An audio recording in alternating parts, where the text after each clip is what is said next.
Alright guys, I'm going to be really unpopular for saying this. What I'm talking about is very politically incorrect and it's going to trigger a few people. But I'll tell you right now, there are no seriously attractive women who are single past the age of about 20 that are mentally healthy. Period. There's no exceptions. There's no, well, not all the time. Oh, you know, one time I met the other. I'm talking about fucking everybody, right? I'm talking about the whole world, every country, right? This is how it is, right? So let me explain why, and let me explain to you the kind of girls that are left who are attractive. When I say attractive, I mean like the top 10%, like noticeably attractive, right? First of all, I want you to think about the lives they've had. And then I'll tell you the 3 archetypes of really attractive girls that are left over past about 20. Yeah, that's it. Not 25, not 30, 20 years old is pretty much the cutoff everywhere. I remember going to elementary school and high school for that matter, in public co-ed schools in Australia. And there was always like 20, 25 kids, 10, 12 or 15 or whatever each gender. And there was always 1 or 2 girls that were exceptionally hot, right? Everyone fucking wanted them. Everyone wanted them. So you imagine you're one of those girls. You're a top 10%. You've got so many fucking options. You've got the sports dude, the smart dude, the guy whose dad's someone's famous or whatever. Like, you got your choice, right? You got even the cute guy who's a level above you. You got the neighbours. You got someone who's maybe in your sporting club or your like hobby club. And now you've got online orbiting and simping as well. Dude, you got so many fucking options. Like, you live your life on default no, just to get rid of guys, you know? The girls are all jealous of you, they're bitchy towards you, blah, blah, blah, blah, blah. You just have an easy life. If you're a remotely reasonable and non-psychopathic girl, you will be in a relationship really fucking quickly. Yeah, this is just the reality of it. You might be in and out of them if you're psycho, but you'll definitely get into one. Now, what I noticed, for example, in Belarus, and this is a perfect example of what I'm talking about, dating markets work. Yeah, dating markets, as disjointed as they appear, are brutally efficient. Yeah, people get together, and they get together young, right? For the most part. What I noticed in Belarus was, first year university, everyone would come from the villages and the smaller towns to Minsk, and you'd find there was this glut of singles at 18, right? Everyone's kind of single. Oh, nearly a nice accident there. Everyone's more or less single. And first year university, they kind of stay single. Yeah, a bit nervous, a bit dorky, not much of a dating culture there. Like, people don't know what to do. It's kind of awkward. And then second year is when it all happens. Yeah, everyone gets together with somebody, right? And I noticed by the end of second year that pretty much everybody has a boyfriend or girlfriend, if they're kind of normal, right? And I would say, definitely looking at the girls, I would say that by about halfway through third year, towards the end of third year, if they're remotely okay in the head, it doesn't even matter what they look like, if they're remotely okay in the head, then they'll definitely be in a relationship, right? Period. And I think if the girl's reasonable, she knows on some level, like, what's a reasonable match, you know? If she's like top 5, 10% of girls, there's a guy who's top 5, 10% of guys, that's kind of her archetype, she'll go for him, right? If she's reasonable, she'll go for him. But if she's not reasonable or has some other problems, then she'll probably stay single. And she may come in and out of relationships, yeah. But that's even a bigger signal, because guys want beautiful girls. And what guys will do to endure a beautiful girl is quite fucking remarkable, to be honest. I mean, a guy will trade off a lot of desirable characteristics for a more beautiful girl. It's don't shoot the messenger, we're just fucking idiots, right? This is the reality of it. This is how we are. All right, so the archetypes of the 3 kinds of girls that are attractive, like when I say attractive, like the top 10% of girls, top 5, 10%, whatever. The first one is the Sex and the City girl, who is just living life. Like, she's just gotten the message, you know, men are not very useful, not very valuable. She's quite high value herself. She might come from a good family, well educated, has a good job, lives a good life, very active. She goes to yoga, takes her dog for a walk, she goes to the gym, sees her girlfriends for brunch, you know, blah, blah, blah, blah, blah. Yeah, she's got a full schedule. And she's just not that interested in dudes. Oh man, see that funky hornet, I think it was. She's not that interested in dudes, right?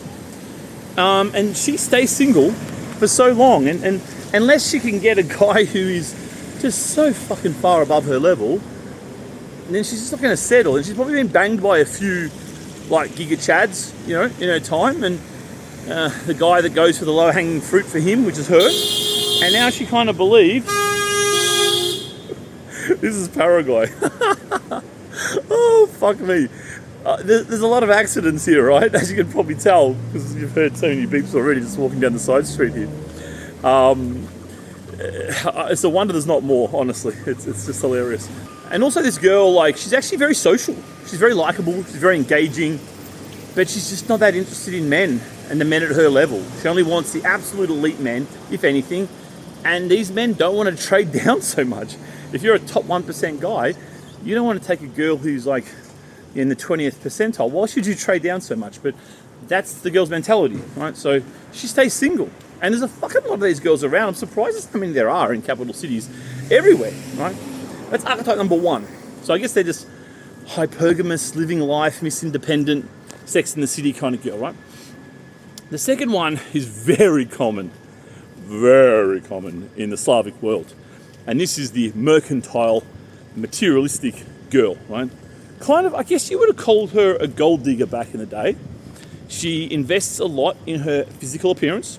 She wants to look very good, but she does this wanting a return, right? An ROI, a return on her investment. And that return comes from the man's wallet. And she just effectively wants some kind of, I won't call it the word starting with P and ending in prostitution. I won't call it that, but I'll call it like something akin to that, you know? She has I know in Dubai, my friend was saying they call them price tag girls, and that's kind of what they are. I mean, they really tart themselves up to look amazing, very sexually desirable, and they just go to the highest bidder. And often, like, it's just a bad exchange, because it is effectively like prostitution on retainer, which is a bad deal for a guy, right? Because if you get with a girl like this, you've got to pay, well, first of all, more than the second highest bidder, right? It's like an auction, right? So you got to pay more than the second highest bidder, and then over time, she's going to want more and more and more, but you get less and less and less from her because you don't want as much sex. And she starts looking worse, and like an old car, you know, car starts to age, it costs more in maintenance, right? You got to fix it up all the time. So kind of same with a woman, you know, especially getting to her 30s, whatever. She wants this tucked up, this thing out here, and more expensive Gucci, blah, blah, blah. Like, this is kind of how it is. So you've got these materialistic, classic Dubai type girls, and man, these girls are fucking everywhere. I mean, in Minsk, if you just walk around, you know, in Amiga or one of these places, and you just talk to every girl who's really attractive like this, and in her 20s, like, a lot of them are single. A lot of them are single, and they have this mentality. They're very mercantile, yeah? They're almost like, you know, the stereotype of a male player who tries to fuck a girl with very low emotional and financial investment, right? He tries to fuck lots of girls, then just dispense them. These girls are kind of the same in reverse. They get off on getting a guy to pay for them and buy them shit. Sometimes they can afford it themselves, yeah? But they just want to, especially these Slavic girls, they just really get off on having the guy pay for them and extracting that money from a guy. It's really interesting. And they just have this insatiable thirst for material goods. Insatiable.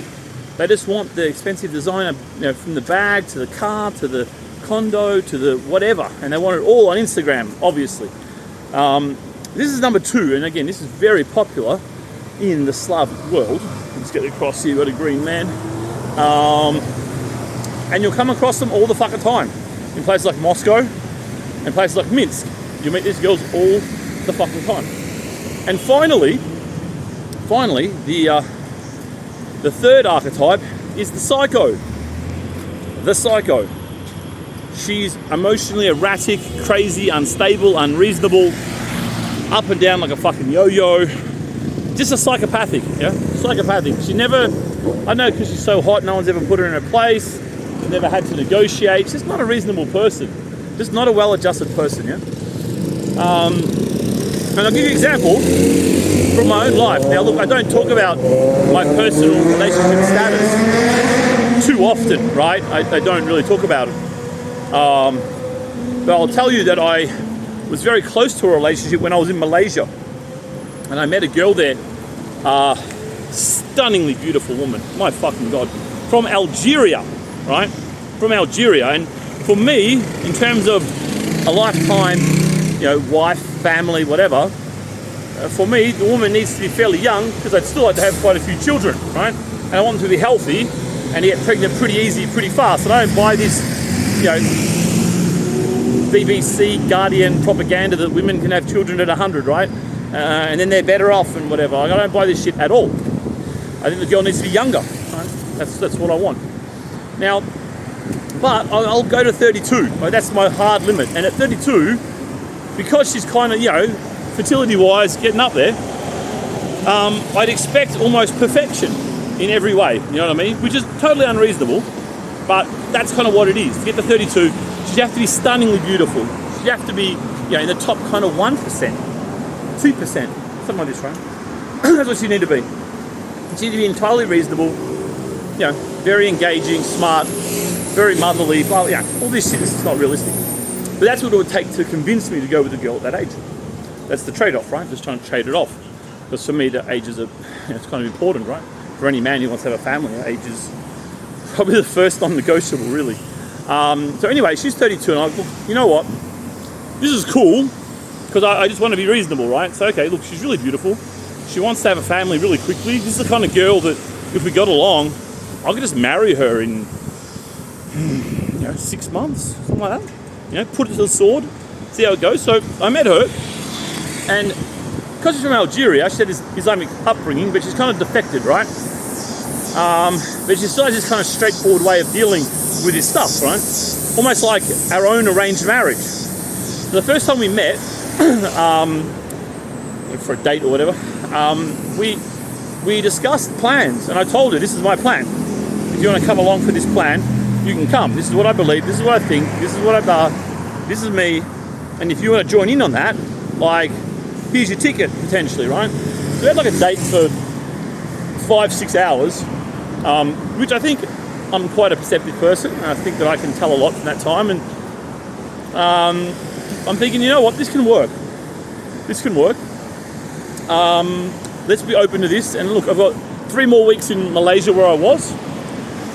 I'm like, look, because when you meet a girl, and maybe if you're a girl watching, it's the same in reverse, you kind of know that, this girl's right in my strike range. Yeah, she's right in my strike range. She's very smart, very blah, blah, blah, blah, blah. And I was right in her strike range, right?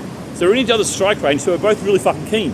Yeah, and this has happened to me in my 3 long-term relationships, 2 in Australia, 1 in the US, where I lived for a couple of years, in my 30s.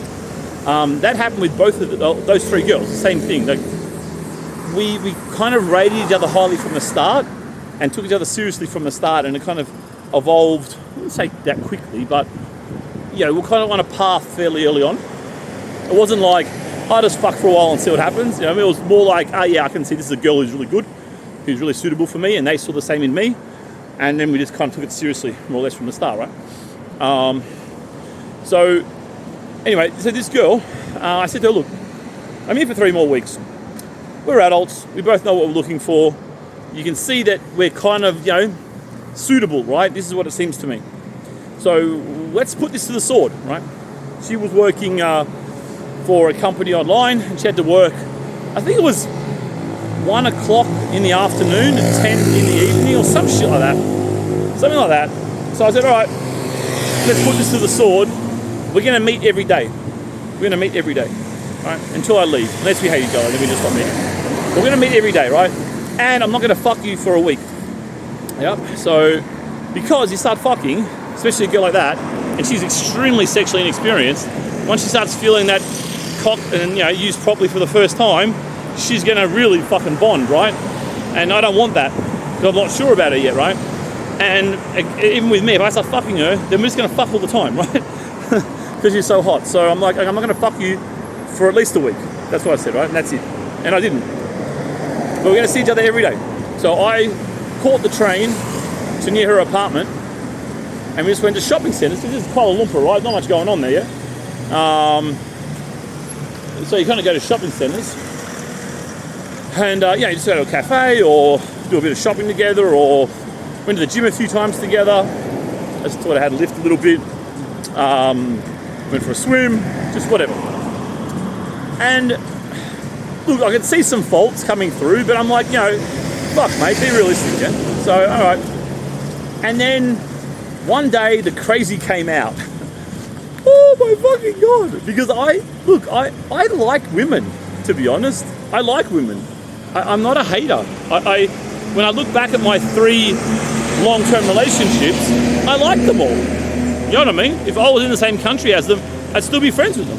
Like, it was probably, in each occasion, probably more to do with me than them, right? I think they were good, for the most part. No one's perfect, but for the most part, pretty good. Like, I'm not the guy that kind of goes around bagging his ex-girlfriends fucking when the problem's really me, right? So it's like, with this girl, crazy came out, and everything kind of fit. All the stories she told about ex-boyfriends that were always negative, always their character flaws and whatever, it all came out, and it came out, fuck, it just gushed out. I'm like, holy shit, this is probably the craziest woman that I've spent, by that time I might have spent 30 hours with her, and that's quite a lot, right? Like, if you're paying attention, if you're paying attention to the girl, and you're going into a wide range of situations to try and see what she's like, right? How does she behave under a bit of pressure? How does she behave X, Y, Z? 30 hours is a lot. You can determine a lot from this. And as I say, she's literally the craziest girl I ever fucking met. Well, not met, but that I've kind of dated on some level. Really unstable. And erratic, and just twisted things around in her head, and oh man, it was a mess. And I'm like, of course, dude. Of course, a girl this hot, sitting around wanting to get married and settle down, even at 32, looking like she does, open like she is, quite reasonable interpersonal skills and whatever.